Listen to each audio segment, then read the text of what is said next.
Boss! Yun. Ikaw na naman. Patingin muna ng tattoo mo. Grabe, boss. Ano?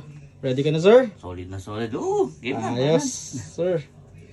At eto na yung pangalawang yugto ng tatong ginagawa namin. Pero bago yun, hindi natin makakalimutan ni shoutout si Ink Positive para sa stencil primer namin. At dito, mas pinili kong magprihan para may ilagay ko sa tamang pwesto. At nagawa na natin. Nailapot na natin yung stencil at naprihan din natin. Kaya naman oras na para magtrabaho. Kumuha muna ako ng timelapse dito. Kaya kung napapansin nyo, medyo nakakarami na kami. Sa tuwing gagawa ako ng black and gray, mas pinipili ko yung mag-dark contrast. Lagi ko kasing iniisip kung anong magiging mukha niya kapag nag-gild na yung tattoo. Gusto ko mas tumagal pa yung pagiging matingkad niya. Kaya ako nagda-dark contrast. Lalo na sa mga balat natin. Pilipino tayo, hindi tayo ganun kaputian. Kaya kailangan natin talagang mag-adjust. Kaya naman kapag ang copy ko ay medyo light, na-dark ko yun ng tama lang sa balat ng kliyente ko. Sa session na to, 2 needle lang yung ginamit ko. Isang 15RM para sa shader at isang 5RL para sa liner. Yung 5RL ginagamit ko hindi para sa typical na paglilinya. Ginagamit ko lang yun para mag-ghost line. Ito yung mga linya na nawawala kapag nag-healed na yung tattoo. Kadalasan ginagamit yun para protektahan yung stencil mo. Para kahit anong punas mo, ay meron ka pa rin guideline. Pwede mo na palang gamitin yun sa paggawa ng pilikmata. Pero lagi nyo lang tatandaan sa paggawa ng portrait,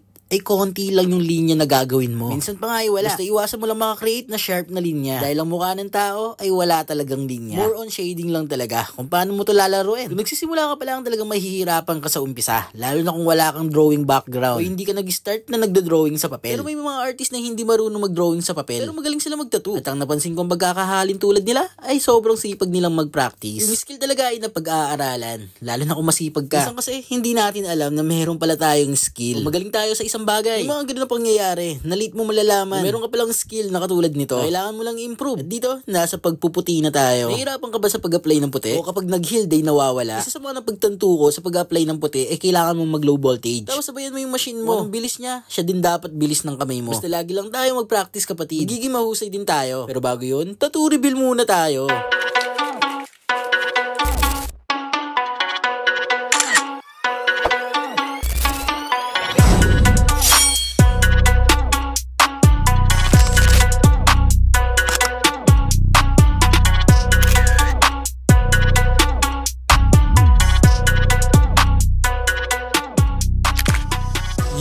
Shoutout muna natin si Bossing na sobrang lakas. Sobrang say niya dito sa tattoo niya. Kaya naman para sa mga bossing natin dyan na gusto magpa-tattoo, mag-message lang kayo sa TikTok, sa Instagram at sa Facebook page. Maraming salamat sa pagsabay mo sa tattoo session ko for today.